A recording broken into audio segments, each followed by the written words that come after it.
Welcome. You've come to the right place. If you're interested in electrifying your home and looking at ways you can make your home more eco-friendly, welcome to our Ask Sean show. And we've got Sean Armstrong, Clean Energy Champion, California Energy Commission's Clean Energy Hall of Famer as well here today. And you have your wonderful co-host with Climate Reality, myself. Great to see all of you. And Wayne, you want to say a quick hello from our Central Coast chapter? Hello, everyone. I'm Wayne Morgan, and I'm really interested in electrification. I've electrified my house, and it's a necessary step to reduce our individual carbon footprint. So I'm happy to see lots of people interested in electrifying their homes. That's true, Wayne. And I also want to pay a quick homage to Diana, who helped start this show almost 18 months ago. And she helped coin the term Ask Sean. And we ran with it. And I just wanted to share that Climate Reality San Fernando Valley was named the California Nonprofit of the Year. So Diana, thank you for everything, for making the Ask Sean show possible. And I'm so happy that Wayne stepped up to work on the show with us. We do this, it's a volunteer effort. And I want to give a great shout out to the San Diego Building Electrification Coalition tonight. They were one of our first partners and sponsors of the show. And Kelly, you want to tell us more about the coalition? Sure. No, I really appreciate that you have started this. I think folks are really hungry for information. I think a lot of people think it's a great idea to electrify their homes, but then realize it's complicated when it's time to actually do it and potentially expensive, and they want to make sure they're really doing the right thing. So I think it's awesome that you've provided this opportunity for Sean, and to thank Sean, of course, for providing this opportunity for folks to ask questions. So just about the coalition itself, we're down, like you said, in San Diego. We have probably close to 40 groups that we work with as part of our coalition, including Redwood Energy. So they're not all local, but most of them are. And really, we try to be a very broad-based alliance of groups across the community, all working to equitably accelerate electrification. We do advocacy with local elected officials. We do outreach and education. We look to connect folks with funding and incentive information. And this is perfectly in alignment with the work that we do. So thank you again for letting us help out with this. Always, Kelly, you've been amazing. And look at all the incredible groups, from Climate Reality to Citizens Climate Lobby. Can you name a few of those that are part of the coalition? Because it's faith, business, labor, community, environmental, justice, all of that. Yes, and I'm very proud of how broad the coalition is. It's really organizations that don't always work together. And I think that this is a place where a lot of them can work together and have common interests. And I think it's really important to have a broad coalition to bring in a lot of disparate views where we can find a space where everyone agrees this is important to take a look at and to do equitably. So it's really a great group of folks. It really is. And Kelly, I want to work with you somehow so we can help our contractors get more informed, get them resources and supporting, because they really are the ones that are often meeting with the homeowners and making recommendations. We do that on our show. This is something that we offer to help you get started. And we're here if you have questions along the way, for sure. But we know that contractors are key to this. And we have over a dozen shows, and many of them are on our Climate Reality YouTube channel. And so there's everything from bungalows to, 7 little 1-bedroom units that Kelly brought to us, to large homes, small homes. We have a show for renters. So please check that out. And Wayne's going to put that in the chat. And tonight, we're so happy to have Don Price here. He's going to, we're going to kind of go through his electrification goals tonight. And he has a 2-bedroom, 2-bath home here in Ventura. And Don, you want to say a quick hello to everybody and why you want to, electrify? Yes, hello everyone. My interest in electrification is to reduce fossil fuel use. So I've been promoting electrification in existing buildings, and I feel like since I'm doing that, I should do it myself. So that's my interest. I love it. That's how I started. That's why I started doing the Ask Sean show, because I wanted to do it myself. So, and there's so many reasons to electrify, Sean. You can always jump in, here with about saving on our electricity bills, to emissions, to our health, so many reasons. And Sean has taught me this, that, the gas that we're burning in our homes is almost like living with a smoker. And so it's really important for our own health and our children to really look at electrification. That's another reason, on top of, emissions, it's all kind of interrelated.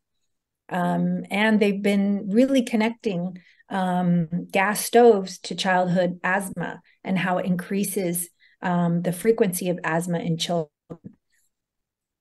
Also, I want to share that Wendy joined us for our first few shows, and she has a great quote about the Ask Sean show, and she just was so thankful that something like this existed.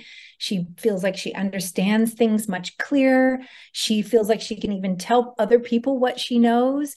And she ended up upgrading her electric panel. She got a heat pump water heater. Here she is hugging her heat pump. And she got her tax rebates, and for her solar and electrical panels, and all that was part of what we did at the Ask Sean show. So we hope that we can help more homeowners. And Sean and Tom and the Redwood Energy team has put together a pocket guide to help you retrofit. Or if you're building a home, there's another guide for that as well. And there's guides for other multifamily housing. So please go to Redwood Energy and check out those guides, because they're super, super helpful. And as you know, there's tons of tax credits coming your way, especially for heat pumps. And the cool thing about heat pumps, I didn't know this, was they save as much energy as 6 solar panels on your roof. So, you might start with a solar panel or get an EV car, whatever. All of those steps really add up. They're also equal to planting 17 trees. And I'm happy to say, here in Orange County, Irvine made history by being the first city in California to pass the building electrification ordinance for new construction. So we're really proud of that. And that's kind of sweeping the nation. I think Washington, D.C., right, Sean, also did the same thing. Many, many cities. Cities are also starting to do training programs for heat pump installers. And that's making a huge difference, because home emissions account for 31% of all entire city's emissions, at least in Philadelphia. And they even created their own heat pump lab to train contractors.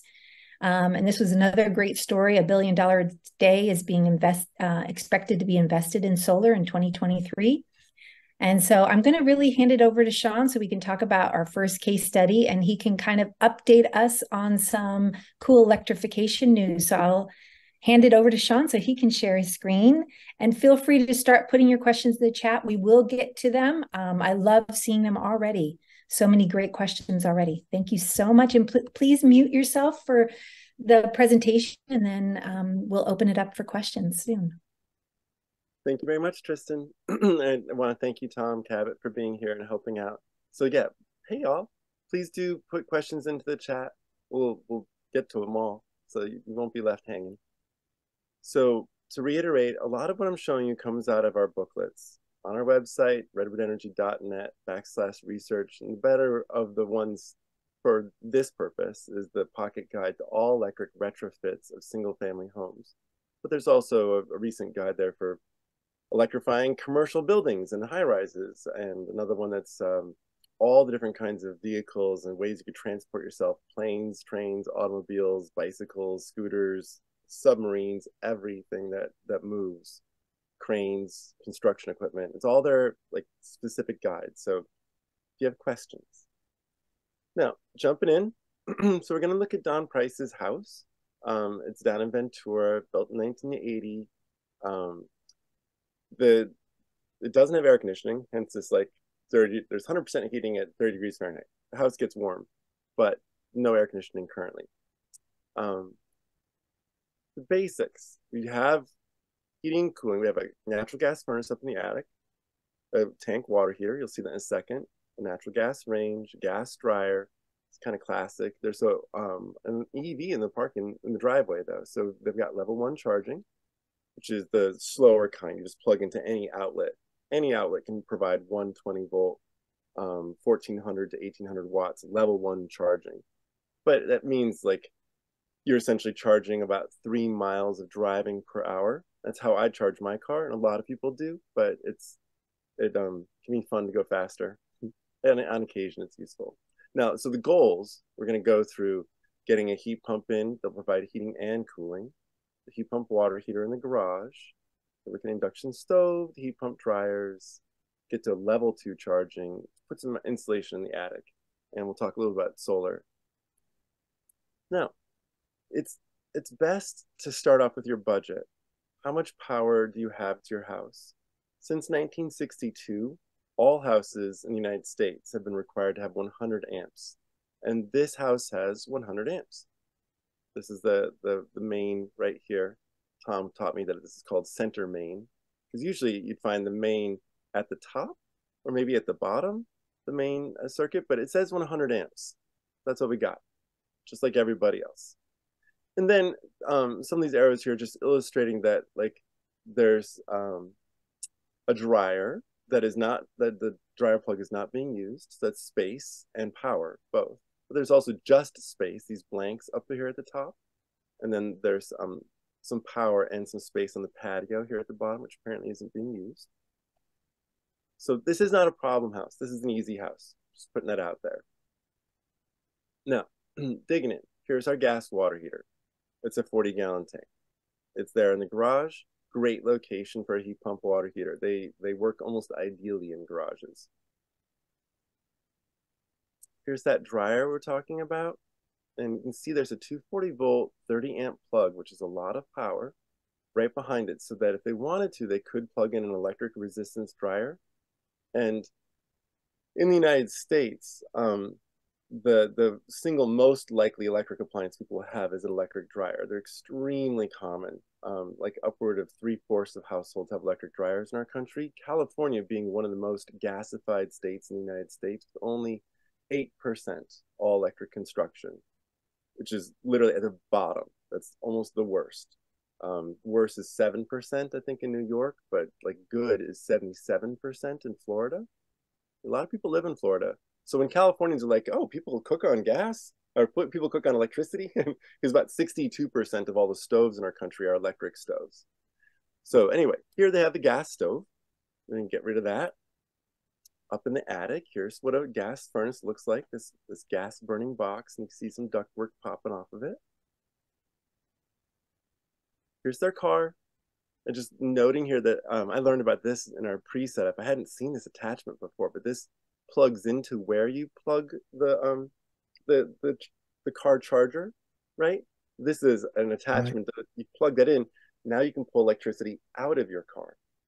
Hyundai, Nissan Leafs, so the Hyundai Ioniq 5, Nissan Leafs, Ford F-150s, pretty much all manufactured EVs by 2025 will have specific capabilities and a warranty to match that would allow you to pull power out of the car. All the manufacturers have announced it. In 2023 is obviously Ford, but then you have like BMW and Mercedes, and just go down all the list, GM, Ford. All the EV models are supposed to be vehicle to house, where you can pull electricity out of the car should you need it during an emergency. So this car does too. It's in the driveway. And the amount of electricity that you could pull out of this car with this attachment is equivalent to just one outlet in your house. But you could put a plug strip on this and use the power of one outlet in your house. Up on the roof, this is the house here on the corner. And just knowing they're going to try to put a solar array up. Right now, this is a sort of a trial design at 4,000. Well, it should be 4 kW, not 4,000. 4 kW. Now, this is their utility bill information. So the total kilowatt hours is the number I'm looking at over a year. And go down and it says $3,999 933 total kilowatt hours. 1 kilowatt up on the roof, which might take 60, 70 square feet of the roof, 1 kilowatt in Ventura produces 1,500 to 1,600 kilowatt hours in a year. So this house needs about 2.5, maybe a little more or less, 2.5 to offset its existing electricity bill. Then here's the gas. There's a total of 119 therms of gas that's used. The way to do that conversion, I'm going to type it into the chat for folks here. We're just going to do this together for the most briefest of moments. I'm going to put 119 119 therms times 29.3, right? That's our first step. That converts the therms into kilowatt hours. Now I'm going to take that number and I'm going to say, you know, all these gas devices at best, they're only getting 80% of the energy into what they're doing. The gas furnace, the gas water heater, they're at best 80% efficient. So I'm going to say, I'm going to multiply that number, 119 times 29.3 times 0.8. That's an important one, to say only 80% of it's being used. Now, after I've multiplied it by 0.8, so I got the 80% of the energy is actually what's being used, and now the final step is to divide that number by 3, which represents the efficiency of the heat pump, where 1 unit of electricity goes in and 3 units come out. So I'm going to do divide by 3. That gets us to about 930 kilowatt hours. That's the equivalent electricity for this house that the heat pumps that we're going to put in are going to use. So that's great. This house is a fairly frugal house. You could have significantly more gas used in other parts of the state, or even in a different household in which there's lots of people doing lots of things. So 930 kilowatt hours, and you'd add that to this previous one of, I had the number up there wrong because I was using it at the off peak, but it's 3,933. So 3,933 plus 930, which let's just call it 4,000 kilowatt hours. That 4,000 kilowatt hours is the number we want. And 4,000 kilowatt hours is about 3 kilowatts of solar up on the roof. Would get this house 100% offset. For driving, though, you have to think about how much you drive in a year. Because if you're trying to do a solar offset also for your car, which I encourage, Don, do you know about how much you drive in a year? I haven't driven that much yet, but it looks like it's going to be fairly low. Okay. You know, so 300 or 400 like, miles a month. Say again? 300 or 400 miles a month. Okay. So if it was 400 miles in a month, 12 months in a year, that's about 5,000 miles in a year. Okay. So yeah. 1 kilowatt hour of electricity goes about 3 miles, 3.3 miles.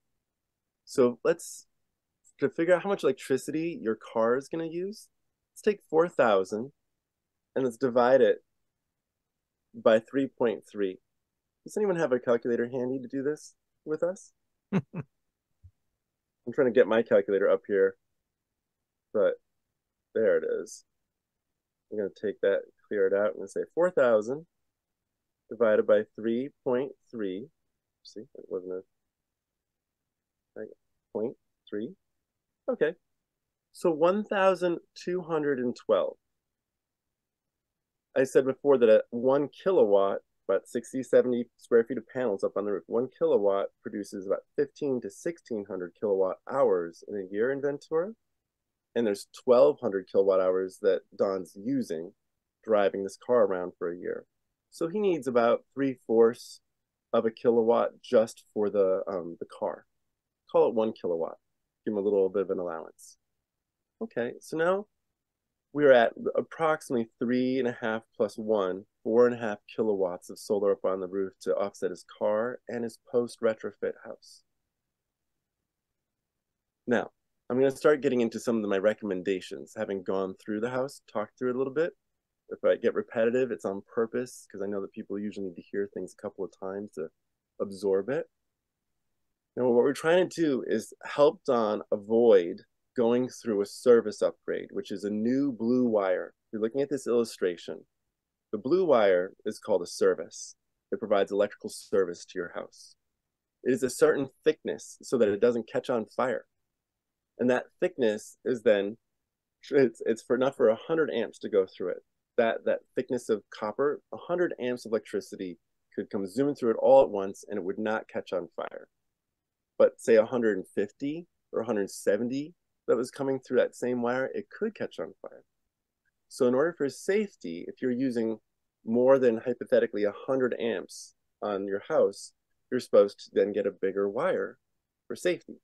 But a bigger wire costs $2,500 minimum. There's no way that it gets less than that. But it goes up from there, up to $30,000. And most people are in the range of $4,000, $7,000. It's going to be expensive. And so there's strategies that are just simple and easy that we're going to use to avoid that. Oh, and also it takes forever. The process takes about 18 months. We got, oh, thanks, Tom, for getting that math in there. So to avoid the delay, to avoid the expense, I'm going to just sort of walk through it. And Don doesn't need to do it. Really, no house does. That's why they created a code that requires 100 amps, is because that's enough. But often electricians will, quote unquote, do you a favor and say, you need a service upgrade. I'm doing you a solid here. It'll only cost you for this favor $2,500 to $30,000. You're supposed to thank them for that. Okay, so starting off, I'm encouraging Don to not use that plug that we saw for the dryer.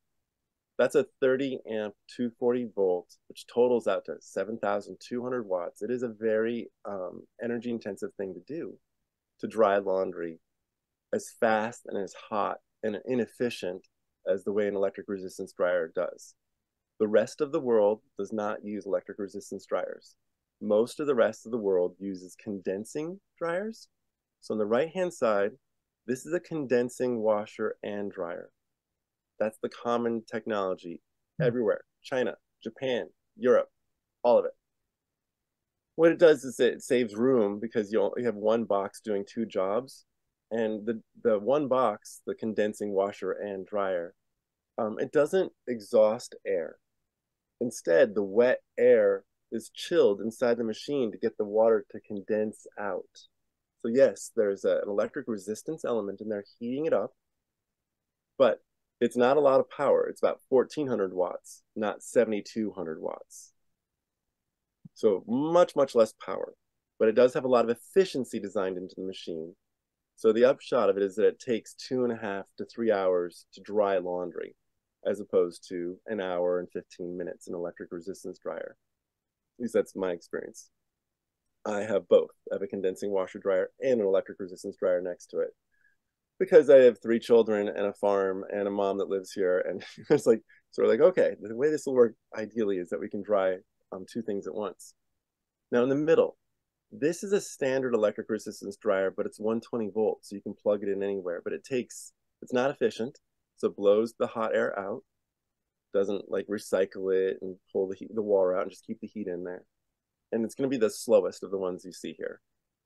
And on the left-hand side, this is a heat pump. The heat pump, what does that mean exactly? Because it's just a funny sounding word, right? What it means is that inside of it, there's a liquid that boils at a very, very low temperature. Like it can boil at -30 Fahrenheit. It'll boil, go from liquid to gas, incredibly cold temperatures. And they use that ability for this liquid to boil inside to pull heat out. Because essentially, like, let's say that you were to like lick your hand and then blow on it and you feel how it's cold. That evaporation is sucking heat out of your body. That process of pulling heat out and putting heat in is a heat pump. I think I need some illustrations to make it prettier, but basically they have a little tiny heat pump inside. These are these 3 options, all of which are 120 volts, plug it in anywhere. So the washing machine that's there right now, there's to go back, you saw that the washing machine, there's 2 plugs here. And then there's also this 240 volt one.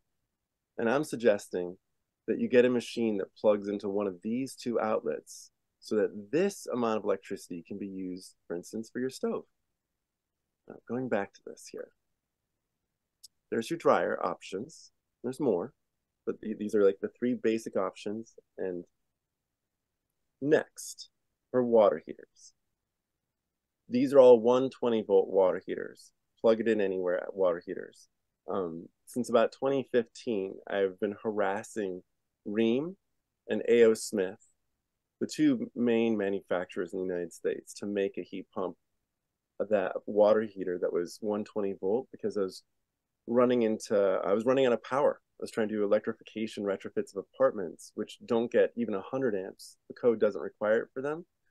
So I kept on running into problems where I couldn't get rid of something gas would have to stay. And the cause of it was that I ran out of my power budget with the water heaters. So I said, please. And then a whole bunch of people got on board. We did a ton of research and just on and on and on. Now it's 2023 and Rheem offers a heat pump water heater. Plug it in anywhere, put it into the garage. So does LG. This is the quietest. This is on the left, Rheem's. Those are 55 decibels. That's legit kind of loud when you're standing next to it. It's a home. You know what's on, so you put it into an acoustically isolated closet or put it into the garage. No one will really notice or care. In the middle, LG. LG makes one with a computer inside called an inverter. And this computer operates it at a quieter noise. So it's about 1/4 as loud. It's about 45 decibels or so.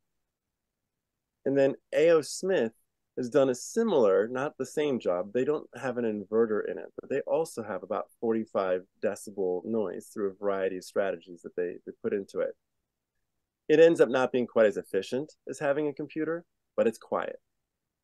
So all three of these heat pump water heaters, you could plug it in any old spot in your house. But I would recommend the two on the right if you were going to be bothered by noise. How noisy? You know, it's like, would you put a laundry dryer, when you have a laundry dryer in your house, most people put laundry dryers inside of a closet with some louvered doors. That's what you'd want for the Rheem on the left-hand side. It's about that loud, like, sadly. But then the LG and the A.O. Smith models, nah, it's like a quiet refrigerator, like a dishwasher running or something. Just a real low noise, not much. So, and Don, I wanted to ask where that water heater is in your garage. Is your bedroom or anyone's bedroom next to where it sits? Because that would maybe make it not good for the Rheem. No, there's no bedroom there. It's a den on the other side, so it would be fine. Perfect. Yeah, the Rheem one is going to be your least expensive option at about $2,000 to purchase before incentives and rebates and things like that. So you can lower the price and just deal with, well, you're not going to have to deal with the noise. It's in a garage. No big deal. Hey, Sean, if I can jump in here. Those water heaters are also programmable as far as time goes. So you can block your water heater from coming on during your hours of sleep. So that's one way of getting around the noise issue if it's near a bedroom. It's a really good point, Wayne. I appreciate you bringing that up. A lot of people don't realize that water heaters can be turned off for days without losing their heat inside. I personally have a 7-gallon tank for my water heating for my shower, and I'll turn it off so I can plug in my car. I have a very tight, constrained power budget. And what I find is that if I turn it off at night, in the morning, I'll get up and I can take my wicked hot shower after a whole night of it not being on. And that's with 7 gallons. These tanks are 40 to 80 gallons.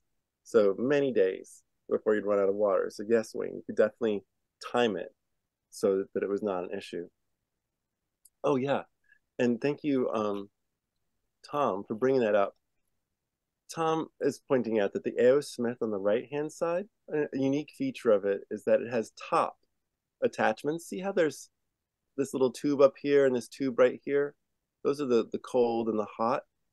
Because they're on the top, you can put this heat pump water heater into a closet that's no wider than the tank, which is 26 inches wide. So if you had a tight squeeze, that's the one, the A.O. Smith is the one for the tight closets. Whereas you can see the LG appears to have side connections, And the ream definitely has side connections. Those side connections mean that a plumber has to get their hands in there and do work on the sides, which really means that even though the ream is 21 inches wide, it needs to be in a 30-inch closet so that there's room. Whereas the A.O. Smith, it's 26 inches wide and can go into a 26-inch wide closet because all the stuff is done on top. So these are subtleties, but when you're retrofitting your home, sometimes every house is so weird. Everyone's installations are like, so it's just good to have tools, multiple different ways you can approach something. So when Tom Cabot here was doing the analysis of the gas loads that showed up in the wintertime, I'm gonna just take it back real quick. It's kind of fun to see. Here's the therms, and you can see in the wintertime how Dawn's consumption goes from say 0.13 therms a day, and as you're, well, this is sort of going backwards. So if you're, this is the peak of summer, August, and going backwards, here's May, there's April and March, February, right, and January. And these are all sort of winter related space heating loads. So Tom had done the analysis of how much gas that was and said, no, that means that this house needs about a 1.5 ton heat pump, which is about as small as a ducted heat pump goes. You can get 1.5s. A 2 ton is common. And lots of people would, like if an HVAC installer came to Don and didn't look at his gas bills, Don would be getting a 3 ton heat pump for sure. They might even try to convince him to do 4 tons. Totally unnecessary. It's just how HVAC contractors think. Now, on the left-hand side, this is what it looks like to have an air conditioner. On the right-hand side, oh, sorry, this is a furnace and air conditioner. That gray box, that is a furnace and air conditioner box. And over here, this is a different product that looks exactly the same. The air handler for a heat pump is designed on purpose to fit in the same gray metal box as a furnace and air conditioner. So it's easy to take one box out and swap in a different box up in the attic. You know, the ductwork is attached to this device here, and you can just take out the gas furnace one and put in, perhaps from the same manufacturer, the same size box, and it'll do that work. It's pretty easy, is my point. It's like a simple, easy change. There's a bunch of manufacturers that make them. And this here, York, Goodman, Daikin, Carrier. Carrier is the best brand in the United States for heat pumps, in my opinion. No one pays me to have opinions, by the way. I get no kickbacks. This is just me being friendly, telling you what my opinion is. So Carrier is my general recommendation. Daikin is the world's largest manufacturer. Daikin owns Goodman. So Goodman is Daikin, and Goodman is like their cheap brand. Fine. And York is another, and I can go down a list. There's a bunch. But I just, if anyone's curious, I think that Carriers, they do have some of the most efficient heat pumps. Well, they have the most efficient heat pumps, I'll say. Then this. So Tristan, you were asking me, like, do I have any sort of new things I'm going to share? And this is one of them. This just came out. So Don, this is a super efficient space heating system that fits into sash windows. Sash being the kind that go up and down as opposed to sliders. So this is only a solution for a sash style window, but Midea, which is China's one of China's largest manufacturers, but essentially it's sort of the premium brand in China of domestically manufactured stuff. So if you're in China, you're like, yay, Midea. If you're in Japan, it's yay, Panasonic as like the #1 brand.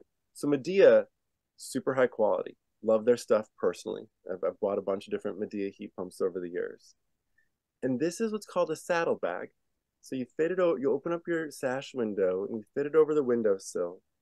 And it is, noting here, designed for do-it-yourself installation and self-performing and high-performing energy-efficient heating and cooling. It offers 9,000 BTUs, and 9,000 is 3/4 of a ton, and I said you need 1.5 tons. So 2 of these, if they were running in the wintertime, would be enough to heat your entire house. 2 windows worth. And this would be the easiest thing that you could do. It's a 120 volt, so you just plug it into the outlet next to the window where you had it in, and you'd be done. And it's actually a very high efficiency heat pump. The SEER of 16.0 or SEER2 of 21.8. These are different metrics that are all more or less trying to measure the same thing of summertime air conditioning. CEER is something that's done in other states than California. California uses the SEER metric. Whatever.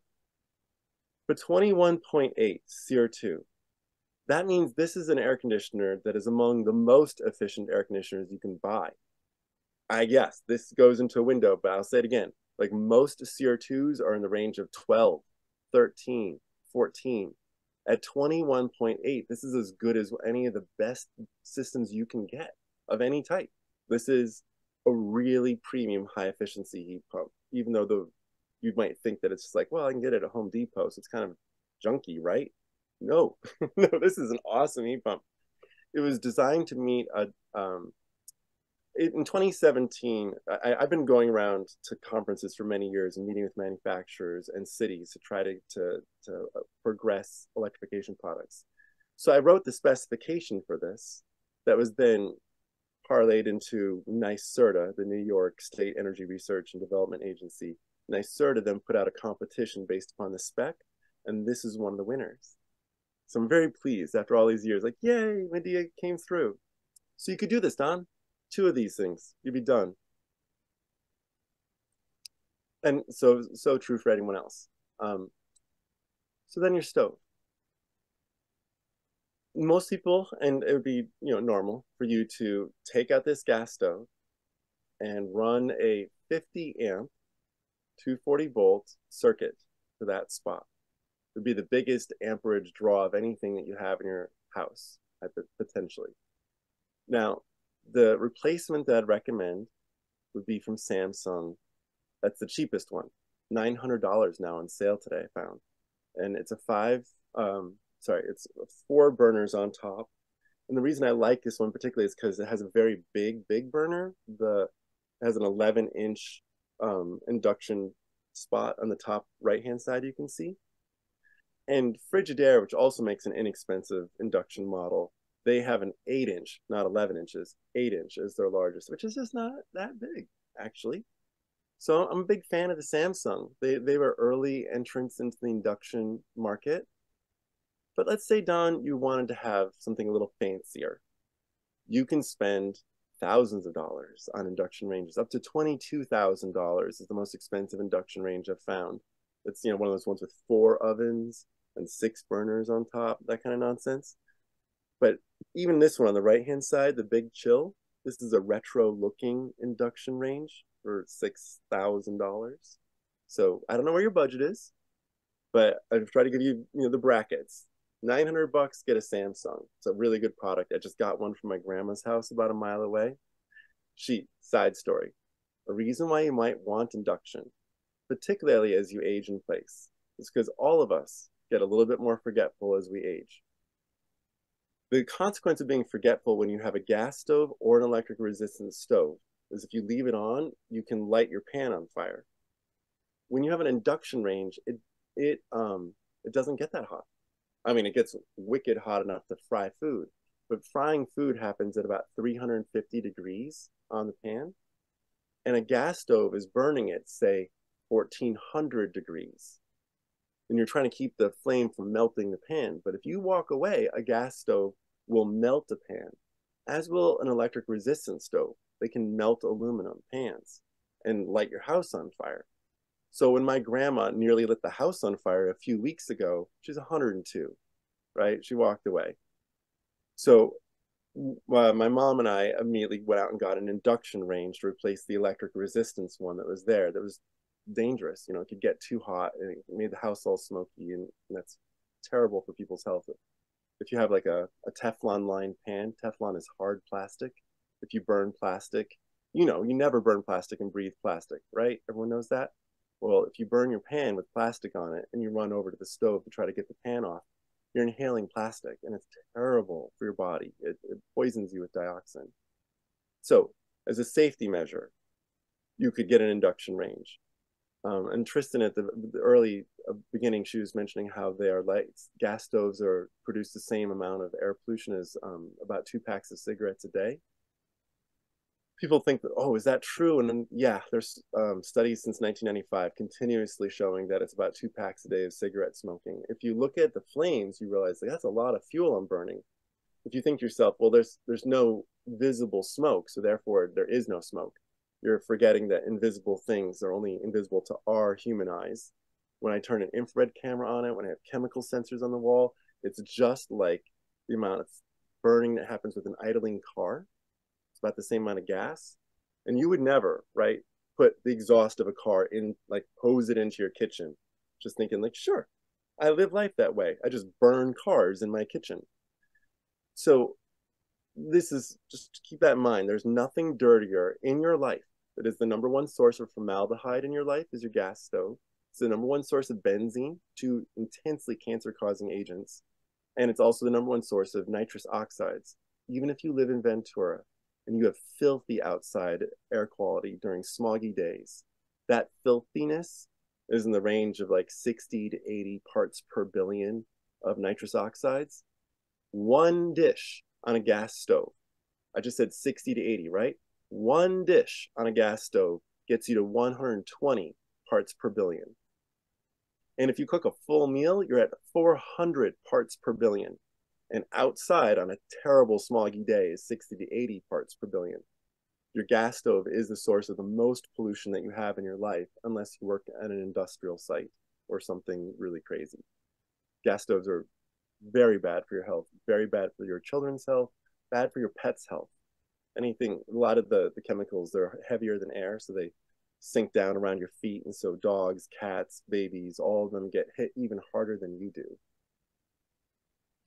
Now, I mentioned before how you're going to have to rewire to put in one of these stoves, a 240 volt, 50 amp circuit. To do that takes some money, some time. It's not terrible, but these are some other options. This is what I do. I have a 2-burner induction range and a third one, and I plug them into 2 different parts of the kitchen. And so I can cook it all at the same time. It's 2 different circuits that I'm using, so they're not combined on one circuit. And then I have this oven here, the Oster extra large French door. So $150 for my 2-burner. I actually spent more, about $200 on the single burner because it's fancier. And then another $150 for my oven. And for less than $500, I had a complete kitchen. And I did that in 2017, shortly after my mother-in-law died in the Tubbs fire. She died in that climate change-induced fire, and I kind of flipped out and said, the only thing we had left was this antique gas stove that I thought was so pretty, and we got rid of it. And so this is the cheap and easy way, was just get a couple 120 volt of equivalent appliances. Not for everybody, but if you're concerned about the cigarette smoke like nature of stoves, you can solve that right now. Like get on Amazon and get an induction 2-burner range, and then take your time doing the rest of the work. Now, the options that you have here, these are plug strips for 240 volt outlets. So let's say, I'm going to go back to your dryer picture. Don, you have a dryer that has that 240 there. Oops. This 240 volt, 30 amp outlet. If we were to plug one of those boxes into it that I just showed you, that plug strip like box, you could plug your electric resistance dryer into it if you want that. That's cool. And you could plug in a heat pump water heater, a super fast EV charger, a variety of things that could use that plug at the same time as your electric resistance dryer. Meaning it's a strategy to avoid rewiring. It's a strategy just the way that people get 120 volt plug strips. They don't drill a new outlet into their wall. No, they go get a plug strip for 120 volt devices. And these are plug strips for 240 volts. I like NeoCharge the most. It's made in California, about $500. They've been around for a while. And so you can see here, this is a dryer that this is sitting on, this cord. This is a dryer. And they've got their electric resistance dryer plugged into it. And then this is an EV charger with a little hose that's coiled up on top of the dryer. And that's an example of how you could use your dryer plug to fuel your EV charger. You might have to drill a hole through your wall or in some way like get that cord out. Every house is different. So this isn't a cure-all. It's just one of the options I'm trying to present to you, that you could use that 30 amp 240 volt plug and you could have multiple devices plugged into it. Now, you're right at the threshold of the amount of solar on your roof that a 100 amp service can fit at the panel. But there's two different places to connect solar. One is at the circuit breaker panel. And on the circuit breaker panel, you can use up to 16 amps of the 100, or 16%. So it's like if it was a 200 amp panel, it would be 32 amps. If it's a 100 amp panel, it's 16 amps. That's the amount of power on the roof that you can push into the circuit breaker panel, which is equivalent to about a 4 kilowatt array, which is what you need. But you might need like 4.5 to 5. So you're right at that edge. And the simplest, easiest thing you could do would be to get a connector.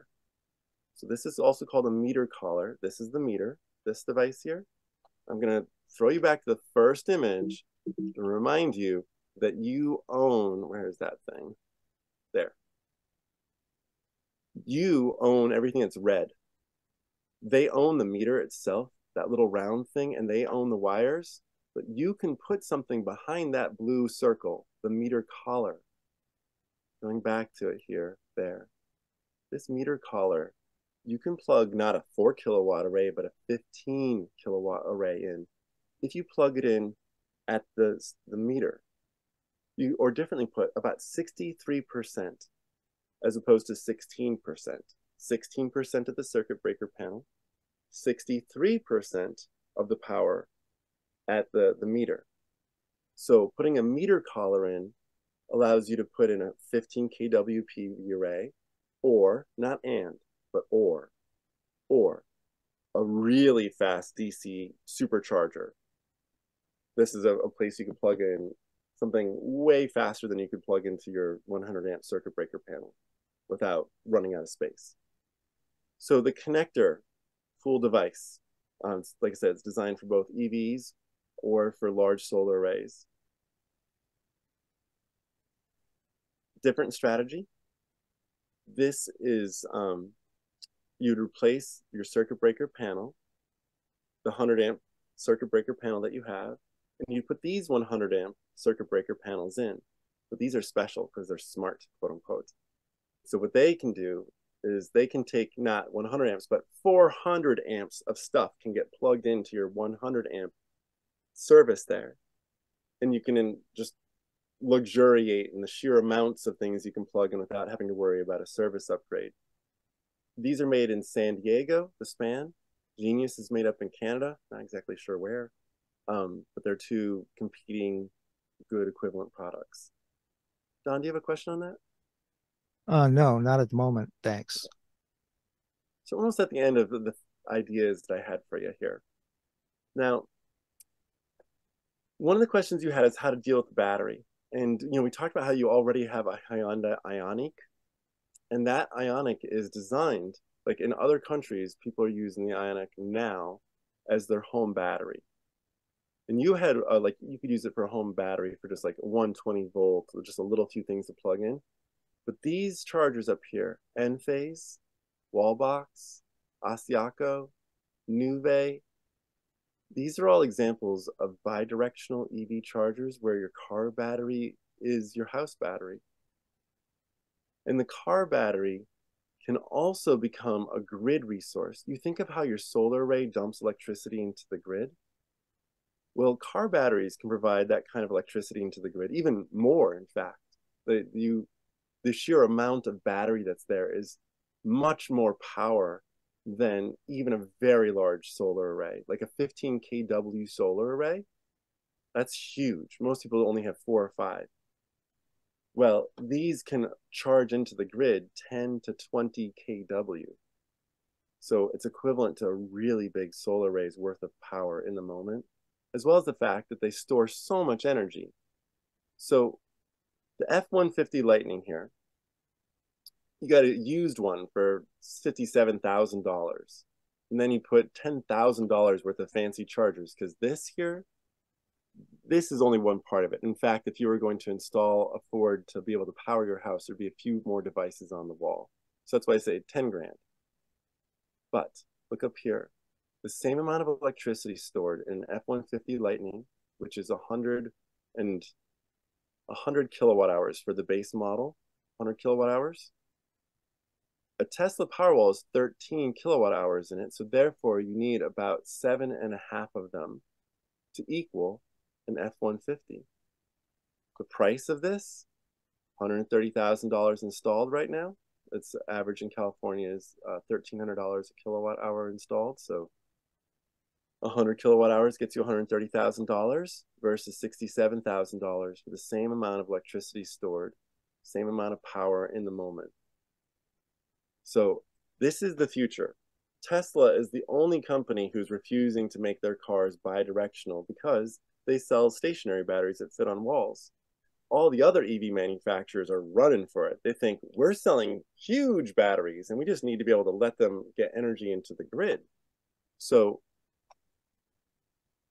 Asiaco is for sale. There's one that's installed in Oakland on a project. Wallbox, Nuvve, Enphase, they're not actually for sale. They keep on saying it'll be this year, 2024, but I haven't seen it yet. But the year's not over. But this is kind of a almost here kind of thing, like next year, towards the end of this year, or go get an Asiaco right now. Just starting this huge movement to stop using dinky, expensive, space-consuming batteries and instead roll up with a huge battery. And this is another part of the vision of the future / a picture of the present. So in Utrecht, the Netherlands, the city, they're targeting 100% vehicle-to-grid sustainability by 2030. So what that means to them is that if they get 14,000 chargers installed, and they have 1,000 bidirectional chargers so far, when they get to 14,000 for this city of about 170,000 people, you see in the upper left-hand corner of the city, then they're going to be able to absorb all the excess solar in the day and all the excess wind that may be in the grid that day and be able to use just the car batteries to be able to power the whole city at night. I mean, this is only 14,000 EV chargers they need, and there are probably going to be 100 to 200,000 EVs in the city at 2030. So they only need even a small percentage of those cars to be plugged in to do this amazing work. And the work is all because there's just massive batteries in there. So that's happening now. You can like watch little documentaries on it and such, and it's very exciting. I've met with PG&E twice in the last 2 weeks to talk about their efforts for this, and PG&E is also really pumped on this. They're working directly with Ford to try to make the F-150 Lightning here be the first bidirectional power plant. The way like Tesla Powerwalls are being used as virtual power plants in Texas and in California for the last couple of years, where there's been a signal that goes out from grid operators and the batteries on people's walls discharge electricity into the grid, and it's prevented power outages in California, like brownouts, both the last 2 summers during heat waves. People have been using just disaggregated batteries over everyone's house, virtual power plants. And PG&E wants to use these much larger batteries, as Utrecht is doing, to make it work for the whole city. So that's what PG&E wants. Utilities who are savvy are looking at these car batteries as the best batteries they could get. Think about this for a moment. There are 80 times as much car battery driving on the roads in California, 80 times as there is wall batteries like the Tesla Powerwalls in terms of capacity. There's 3 times as much car batteries driving around as there is utility installed batteries, the really big container type batteries. So no matter how you cut it, the vehicle option is really where we're going.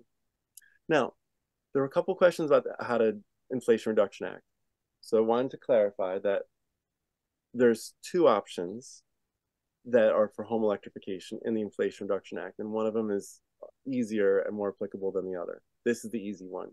It's the 30% tax credit for residential efficiency and electrification up to $3,200 a year. So you're not going to hopefully spend more than 20 grand electrifying everything in your house. So maybe you can get up to about $6,000 over the course of a few years of tax credit incentives out of, say, a $20,000 expense. The 30% tax credit is also that's the same 30% you can get off of your solar array. It's a different tax credit. I'm just saying it's the same number. Just have to think 30%. I can get 30% off a solar array. I can get 30% off a battery. I can get 30% off of home electrification. That includes heat pumps for water heating and space heating, and for a new electrical panel. You can get up to $1,200 for weatherizing. It's not even electrification per se, but just making your house more energy efficient. $600 for other energy properties. And I believe this would refer to, say, like, maybe that's an EV charger, but it's definitely like a swimming pool or a hot tub heat pump that are a little less common, but they're there. This one is not very available to you because it is restricted to households that make less than 80% of area median income. And the Department of Energy, as they're putting out, these are big numbers, but they're making the money available to direct install low-income weatherization programs. So you're a nonprofit and you're going to get this money and you're going to go weatherize and electrify existing low-income housing. Not really the situation for this crowd here. I don't think any of you live in low-income housing, so you're not going to get the benefit of a direct install program. So I just refocus your attention on this 30% tax credit. And that's what I wanted to show you, like how you might think about electrifying a house, and for some other people too. And Don, do you have any questions, or you want to jump into questions from the audience? I just had a couple points. I wanted to ask on the electric stove, the oven part is resistance heat. Is that not true?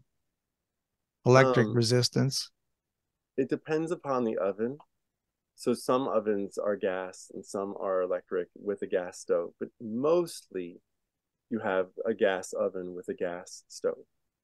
But this is an older kind of... Yeah, I mean, but for the Samsung, for instance, is that electric resistance oven then? Oh, I see what you're saying. Yes, it is. Okay. And the resistance, a higher grade of it is it has a fan in it, which is called a convection oven. Right. But most people, I mean, a stove is roughly 6% of the energy use of a house, a small amount. And the oven, we studied oven use. The oven in turn is less than 1% of that. Like, it's not even, if there's 6%, 1%, like 1% equals 6%, I'm trying to say. So it's a very small minority of your stove use is your oven use. It's yes, that's certainly for me. I don't use an oven that much. Yeah. But I do have a single panel induction cooktop there on the right on my photo. Look at that. Look at that. Yeah. You're right. Good on you. And there are those pans and are all induction ready. So right. Nicely done. Yeah. Well, I want to make sure, since we're at time, that we answer anybody else's questions. I know a lot of them will be answered in the chat, but if you want to unmute and ask a question or raise your hand, I don't know if Leanne and Kate and everybody else, if we got to all of your questions fully. I saw a lot of back and forth. Oh, go ahead, Kate.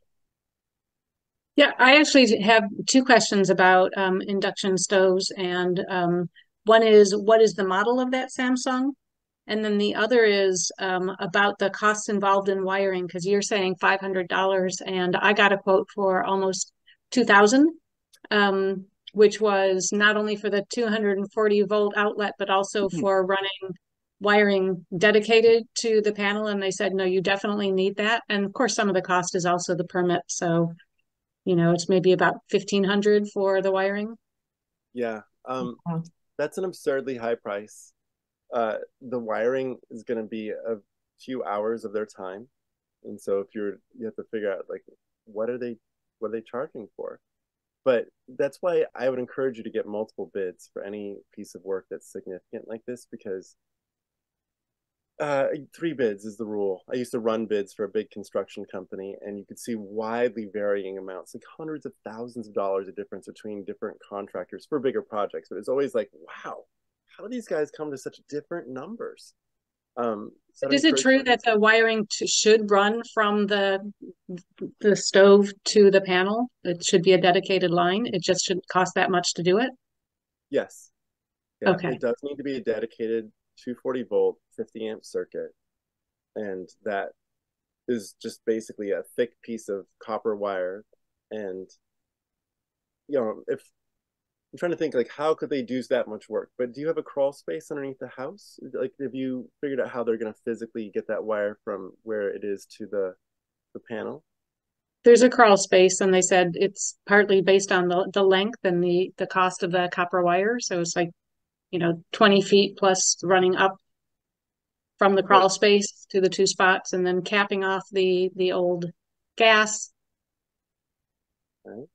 Well, capping off the old gas is a different part of the cost. So I'm hoping they're breaking it out. But the wire, on average, is about $500. And so you can, if you look at just that amount of it, because it's no big deal. The wire is very cheap compared to the labor. The labor is really the cost that they're charging you. And it shouldn't be that hard to drill a hole, fall underneath, pop another hole up. It's a few hours. And so their labor should be like $150 an hour, something like that for an electrician. So under $500 for 3 hours of work. Okay. Thanks. Although it's not like that, Sean, here in the Bay Area. Yeah, I mean, we're not finding it here in Orange County. Like when I was doing my oven too, Kate, I mean, they wanted 1,500, but we kept getting them down because we're like, what are you really doing? How, So I think it is a challenge where you have to kind of go back and forth.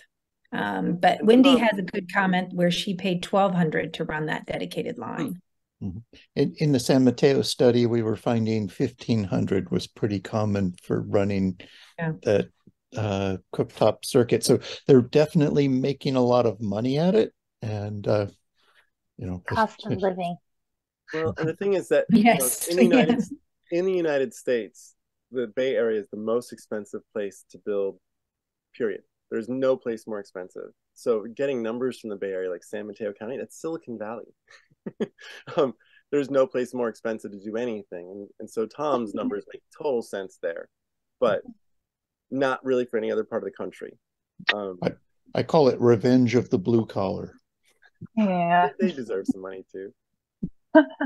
So hopefully you can get some better pricing, Kate, for a second or third bid and see if you can find the right or price. Keep talking to going back to them. But I know it's not easy. I'm lucky that I'm married to an electrical engineer and he was able to go, well, explain that to me. Why do we, what are you really doing?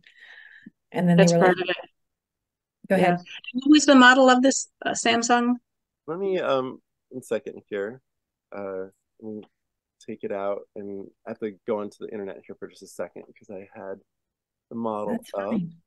And if somebody else wants to raise their hand for the next question, can definitely do that. And we'd really love, and we'll do Nancy Kelly next. And we'd really love any of you who have electrified your home. I'm going to put my email in the chat if you can reach out to me again. You have it. And we'd love to share your case study on the next show. This is $900, 6.3 cubic foot oven, rapid smart. I mean, this is a big, nice induction range. And a few years ago, they were almost twice that expensive. But there's no physical reason why they should be more expensive than an electric resistance stove. And the prices are finally starting to drop down to reflect that. So there in the chat, Kate, you can find that link, which has the product. Thank you for that. Yeah, I was looking at Consumer Reports recommendations, and most of those are more in like the $2,000 to $3,000 range. So this is worth looking at. Yeah, and like I said, I have it. I went out and Samsung was early, and so in 2015 was the first time I got to hang out with a Samsung induction range, but it was more like $3,000, and it had fake little blue flames. So when you turned up the heat on induction, the lights would shine, look like a little blue flame going around it. But this is not quite that drama. This is a $900 good product. I see Virginia Bernal. do you want to ask your question? I thought I was next. I'm sorry to Oh. interject. Nancy Kelly. Yes, Hi, Nancy. I had asked Nancy to go sorry, next, my and then bad. we'll do Virginia. No, I'm very sorry. I'm in my car. That's why I didn't put my video on. I'm in the dark. I just got out of a meeting, so I came in late, so I know nothing. I will say I have an induction range. We had to get we got it's a Pactel and Taylor and Pactel or something, because we had to get, I have this very small kitchen and we had to get one that where the depth was an unusually less deep stove. So that's the one we got. I'm just reporting. And it was more expensive, but it's been great. We've had it for a couple of years. So I just came in, as I said, so I don't know if this is just about stovetops. I've had this ongoing question as a condo owner, and I don't know if I can ask it tonight. Please do. What is your question? Well, it's just mainly I'm on the board, and I just got on the board recently, and a group of us are trying to find out what the resource. Now I'm down in San Diego, so might be a whole different situation, different resource. What's the question though? But the question is, how do condo owners, what are the resources? Where do we go to find out about, to present to our board about installing solar panels for our units? Okay. So a solar contractor, someone who installs solar, and you always get more than one bid, as I mentioned, but the solar contractor should be able to put together a proposal. You're going to have the challenge of shared roofs, like a homeowners association kind of hassle. But basically, you put a solar array up on the roof, and then do a virtual net energy metering, VNEM it's called, so that this one big array can be divided up at the billing department of the utility and then credited to each person's apartment or condo, pardon me, as opposed to, this is assuming on a shared building with condos. Right. Yes, it is. Yeah. And so a VNEM, virtual net energy metering, is what you do, make it easy to keep. And I think a solar contractor should be able to put together a proposal for that and always get more than one. Okay, great. Now, and to your point, I don't know if you can see this, but I brought up here a 24-inch induction range for anyone who has a narrow situation. This is the thinnest induction range, and you can see it has only 3 burners on the top, not 4. But it's this is made by Blomberg, very fancy. So these are being made for Europe primarily, and they're just coming to the United States because Europe has lots of skinny little ranges and 24 inches. Can you fit a turkey in there? Yeah, it's interesting. I've studied this. I'm a turkey farmer. And so having studied this for years, how big, you need in the range of 17 to 18 inches of width, which is not much, for a 30-pound turkey. So an old Wedgwood or an old, one of those things, they have in the range of 17 to 20 inch wide, really tiny little ovens. And you can stick a 30-pound turkey in there and get a gorgeous turkey at the end. This, I believe, is in dimensions quite a bit larger than 17 inches. Specifications, let's see here. Before I got my 24 inches wide. So this is probably closer to 20 inches on the inside. Plenty enough for a huge turkey. Before I got my induction, as I said, my kitchen is unusual. I always had what's called an apartment size oven, which are very narrow. It's probably might be like that one. And we always got our turkey. And now you can't get a whole lot of other stuff in. True. You have to stagger your cooking and then reheating things. So, but it does work. This time we were able to fit in the width we got a width that's normal, but it had to be less deep. So that's why we had to go with that Taylor and Pactel, or I can't even recall the name, but it's something like that. Yeah, Phillips and anyway. Yeah. Thank you, Nancy. Thank you for that info. That's perfect. I thought we'd have to go through some other rigmarole before we went right to the contractors, and I just wanted to check. Great. Thank you so much. Appreciate it. You're welcome, Nancy. Virginia, I think you were next. Okay, hi. I put in a note in the a question in the chat. Last year, I got very fond of the idea of getting a water heat pump, heat pump water heater that uses carbon dioxide as refrigerant. Yeah. And I fell in love with the idea because I feel if we could use carbon dioxide as refrigerant, it's the least damaging of the refrigerants that we use. I worry about all these heat pumps that have these higher level refrigerants and what they might do to the environment as people get careless with them. But well, yeah, have you heard about it? Do you know anything about it? I do. So I put a bunch of these into apartment complexes, the Sandco 2. What they are is they're designed for the Japanese bathing habit of showering and then getting into a 150-gallon bathtub. So these are very high capacity hot water output heat pumps. They produce 4 times as much hot water as the tanks I've been showing you. And you can see this is a big box here. This is the heat pump with a big fan in it. So this is the 4 times as much capacity, of heating in the moment. Now, on the topic of refrigerants, this is going to be also 4 times as expensive. So you're not going to buy it for $2,000. You're going to buy it for like $6,000 and then install it. Yes. And it's going to be not cheap. Yeah. But it is for homes that have gigantic bathtubs, like those eggshell bathtubs that people have, or big Japanese sitting tubs. Now, you're saying like, well, maybe you want to get it because of its refrigerant. Yes, yes. Now, the amount of refrigerant that is in a heat pump water heater, the tank types that I showed you, the amount that's in there is about 1/4 of a pound.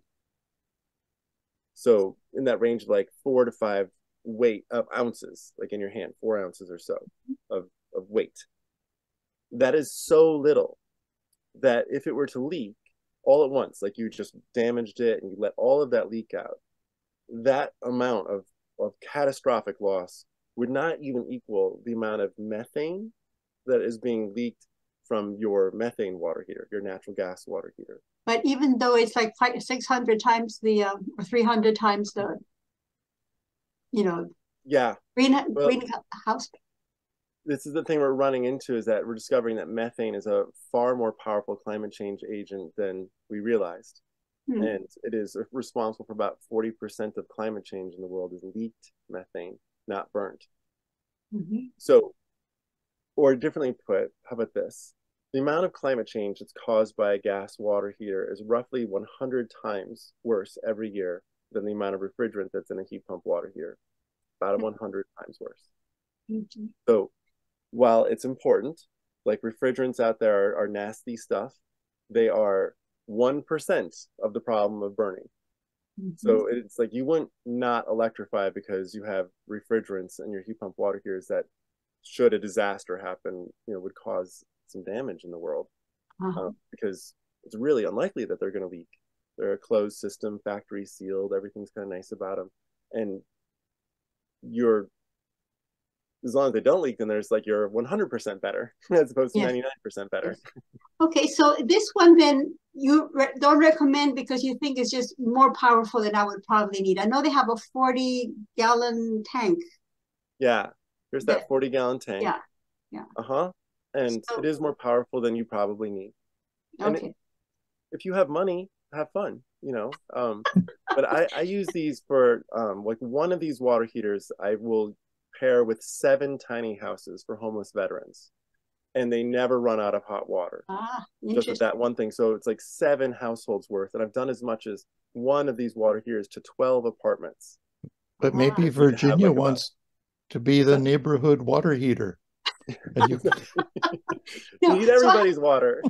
So I have one more question. You mentioned that the water heaters can be fit into little closets, but don't they need a lot of space to draw the temperature? How does that work in a closet? So, because I thought you had to have a big room for that to have a water heater. That's what I thought. Yeah. So you don't. You need to have a vented door. you need to have a louvered door. And they've studied this a whole bunch. I'm trying to think, I think I could even show this to you quickly. G.E. Offrey Wicks. Okay, so Jeff Wicks is the head of the Northeast Alliance of something or other. And I say, hey, Jeff, what's the efficiency of heat pump water is running in well-ventilated closets? And he says, hey, here you go. So you see what I'm seeing? These are all different efficiencies. So the very best efficiency you could hope for is a 3.3, which means 1 unit of electricity gets you 2.3 extra units of heat out of the environment. So that's the most efficient. But if you put it into a vented closet, so a fully louvered door, it says door louvers, full. So the whole closet door is a bunch of louvers. You have lost about 10% of the efficiency, but it's still pretty darn good. Yes. And this 3.3, this is ducted with a large makeup. So you have to put a bunch of money into big duct work to do that right, or ducted with small makeup. But the problem is I've found is that, yes, if the duct work is installed correctly, but if it's in any way kinked, then all of a sudden the kind of weak fan that's in there, now your efficiency is dropped down to not a 3, but to a 2, all because the ductwork wasn't done quite right. So I've found that it's safer, guaranteed to work right if I put a louvered door on it and not bother with a bunch of duct that could go well or not go well. Okay. So fully louvered doors are a very efficient strategy. All right, thank you. You're welcome. I have a question related to efficiency and water heaters. We live in a home that is shared with my parents. So we have 2 of everything right now as far as heat pump, furnace. Well, no, sorry, not heat pump, but 2 furnaces and 2 water heaters. And we're thinking of going to 1 water heater in the garage and then piping over the roof to our more centrally located second water heater position and getting rid of that second water heater. But I'm worried about the the heat loss and how that efficiency. And do you have any suggestions about that? It's probably about a 40-foot distance. Yeah. So you will not have as much of an issue with heat loss as you will with there being a large volume of cold water that you have to get rid of before your hot water arrives. If you were, and that's just, you can be at peace with that. But there's a couple strategies that you could use. One is you could install a skinnier pipe. So you could have, say, a 1/2 inch as opposed to a 3/4. And that skinnier, each time you go from a 3/4 inch pipe to a 1/2 inch, that is cutting half of the water out that's in there, that's in the way. And if you go from a 1/2 inch to hypothetically a 3/8 inch, which you wouldn't do, but that's another half. So if you were to focus on doing a 1/2 inch connection, that 40 feet, that's one good strategy. The second one would be to put in a recirculator pump, but it has to be a push button. If you do an occupancy sensor, what we've found, like we deployed them in 60 apartments and more than 40 of the apartments, the occupancy sensors were just going on all the time. A bird flies by, someone walks by the bathroom, there's a reflection off a mirror. You're just like, oh my God, this thing is on nonstop and it's wasting so much energy and it's making the heat pump itself less efficient because heat pumps don't like seeing a whole bunch of water, warm water come in. They want cold water to work right. So an on-demand push-button recirculation pump would be the other strategy to just, so that when you go into the bathroom, you push the button and you're taking off your clothes and you get into the shower and the water's hot. You know, you push the button, you use the toilet, and then you get up and you wash your hands and the water's hot because it took a few seconds to recirculate it. But then that's an efficient strategy. And it doesn't waste water because, of course, when you're turning on the water to get rid of all the cold, there's a bunch of cold water you're running down the drain. So those 2, if you could go from a 3/4 inch to a 1/2 inch, if you could put in a push button recirc, you'd be golden. And maybe, you have a couple choices. This would be one, like putting in a big heat pump water heater for your 2 households. One strategy. The other strategy would be putting in one of those products I showed you, but putting in an 80-gallon one. So you have a lot of stored volume. You don't have a lot of heat production capacity because the heat pump is 1/4 as much heating. It's 4,000 BTUs, not 15,000. This is a 15,400 BTU heat pump, 4 times as much heating capacity. So this would be one if you had like kind of a small apartment complex you're running. And then the other one is how most families I work with heat pump water heaters. So we'll put in 80-gallon heat pump water heaters for households of 5 to 7 people, and it works just fine. So yeah, kind of any of these products here produce 80-gallon models, and that'd be the other idea. That's just a lot cheaper. Yeah, thank you so much. So instead of getting 2 separate units, this would be your recommendation for a more efficient RO. Okay. Yeah, I'd Great. say, get an 80-gallon tank. And their prices went up during COVID and they've dropped recently, which is great. Things sort of returned to normal somewhat. And did you have any questions about your furnace? You're just basically thinking about that water heater. Yeah, we're not to the furnace solution. We're not there yet. So we're in the water heater. I showed you those inexpensive Medea window heat pumps. Those are amazing. Just one of those per room or two would be enough to heat your house. Yeah, my calculations are one of those little portable heat pumps can save about 100 therms per year if you were using it a bunch. So one way to transition is get one of those. It's only about $700 and try to save 100 therms this winter. Oh God, and you think about when you put in HVAC systems, they usually cost $15,000 and up. Mm-hmm. And the idea that you could buy a few of those for under a couple grand and have the same amount of heating and cooling. Woo! That's because when you're electrifying your house, $15,000 for HVAC, $4,000 for the water heater, $1,000 for the stove, and $1,000 for the dryer. You can see that the water heater, the stove, and the dryer adding up to like $6,000 versus $15,000 for the HVAC. If you want to deal with cost compression, like getting rid of costs, focus on HVAC. Use some of these window heat pump systems that don't take so much labor to install, which costs so much money. What if you don't have double hung windows? You're out of luck. You need to put in a double. That's what I thought you'd say. Just put in one. Or replace your window. I mean, totally serious here. Replacing your window, a window costs about $200, and the labor that's going to go into replacing the window might be up to $1,000. But if that then enables you to save $4,000, it's like if money is the issue, and I only focus on affordable housing. If money is the issue, then it'd be cheaper to replace your window and put in a high performance window heat pump than it would be for you to approach it from a central way. Right, but Sean knows me, my landlord might notice. Oh yeah, I would just get out my Sawzall and I would cut a cat door that I would put that thing through. And go, what's that? Ultra. So another option for your sliders, because sliders are very common in California. Sorry, where is this? Ultra quiet portable. I don't know if you've seen these types that they roll around, but here we go. So this is a portable heat pump. They're calling it an air conditioner, but there's a model that does the heating. So just look for the form factor for a moment. This box, it rolls around, and this is very renter friendly. I've been buying them for my staff for years now. And this hose that you see here, this is flexible. It comes out like a slinky, and you can put it into a slider.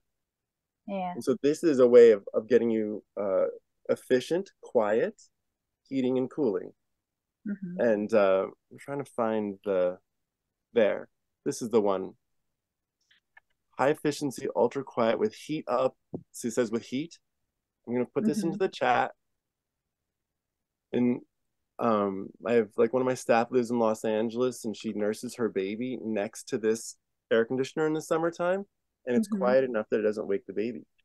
It's the only one of these portable types, the Medea that I'm looking at here. It's the only one that's put in an inverter, the kind of computer in it that makes it operate quieter. So this is the one I'd recommend. Yeah, because I had one of those air conditioning ones before, and it sounded like an airplane taking off, and my dog would not even go in the room. They make them sucky. I mean, there's really bad ones out there. So I'm not recommending any other product, any other manufacturer. I mean, nothing else. If you're gonna do it, this is the only one Yeah. to do. Yeah. For Yeah. now, at least. I mean, my other option that I've been thinking about is just getting a electric, heater, nothing that goes with the window, but just, I'm just gonna get electric heaters so I don't have to use my gas wall furnace this winter. So yeah. Yeah, and I do too. My electric heater's right here, and they're $50. And so this being $600, $700, in the range Yeah, of that. It's not really the price, it's the how it works and how it works with the dog. Let's just face it, the dog rules the house. That's fine. Well, they're family. I know. If it's not money, I mean, this provides air conditioning and heating, and it's reasonably quiet and it's efficient, but it is more expensive than getting just a heater. If that's all you need, then that's all you need. Yeah, I've used those Vortex, I saw Voltex there, but Vortex before too. Yeah. So, but yeah, that's my goal this year. Don't turn on the wall heater. Electric resistance is good. It's quiet and it gets the job done. Yep. Well, we're about at the conclusion. I can see Steve, you have your hand raised. Steve, one more question from Steve. Here. Steve Whaley. Oh yes, good evening. Thank you for taking my question, and I apologize, I had to step away if you already addressed this. I'm very interested in a heat pumps type water heater, replacing my gas-fired water heater. I understand though that they can be noisy, and is there a particular brand that is quieter? And I don't want to go to the high end type. I'm thinking Rheem or A.O. Smith. Is there? Smith.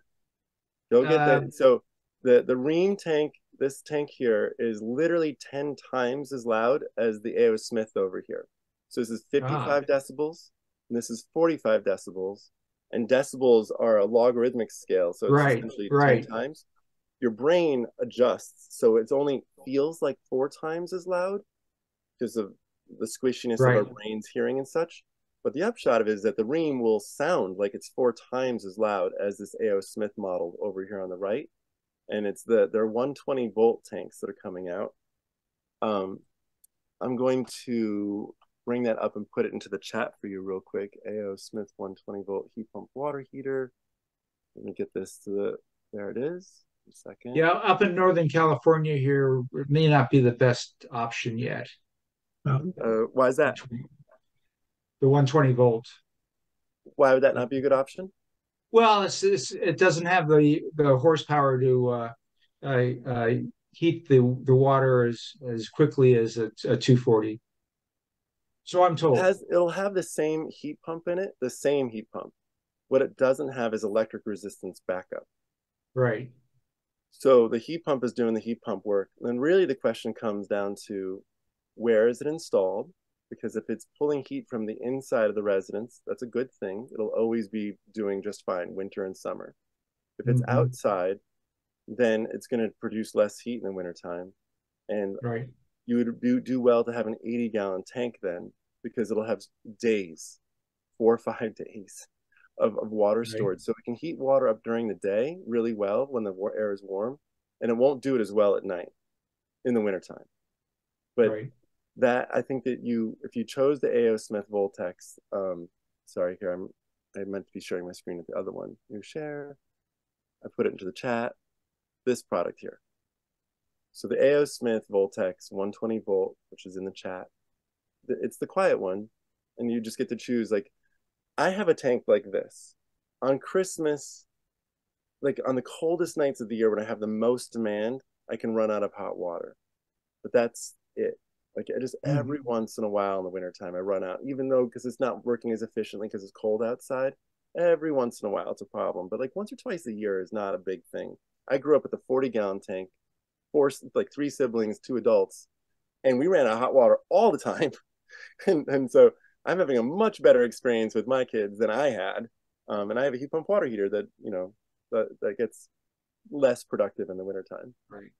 Great, thank you. So, you're welcome.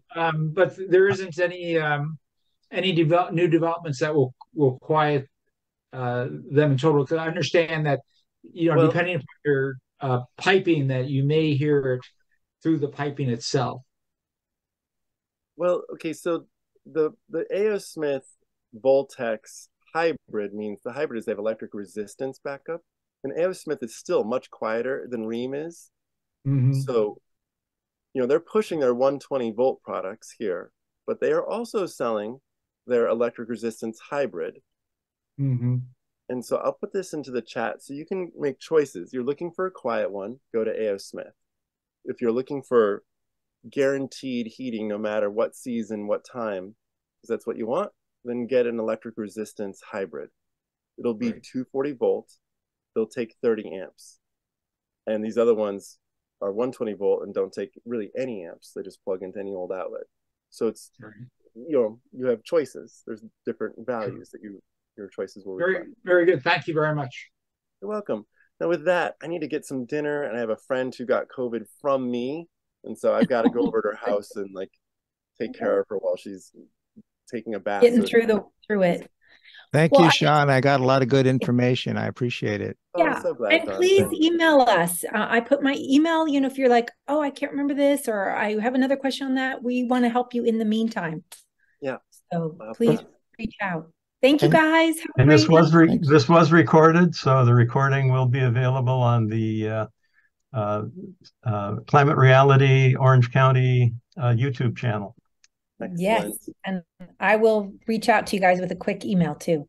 Thank you so much for such amazing questions. Yes. Fantastic. Thanks, y'all. Thank you, Tom. Thanks, everybody. Thank you, Tristan. Have a good night. Take care, everybody. Bye-bye.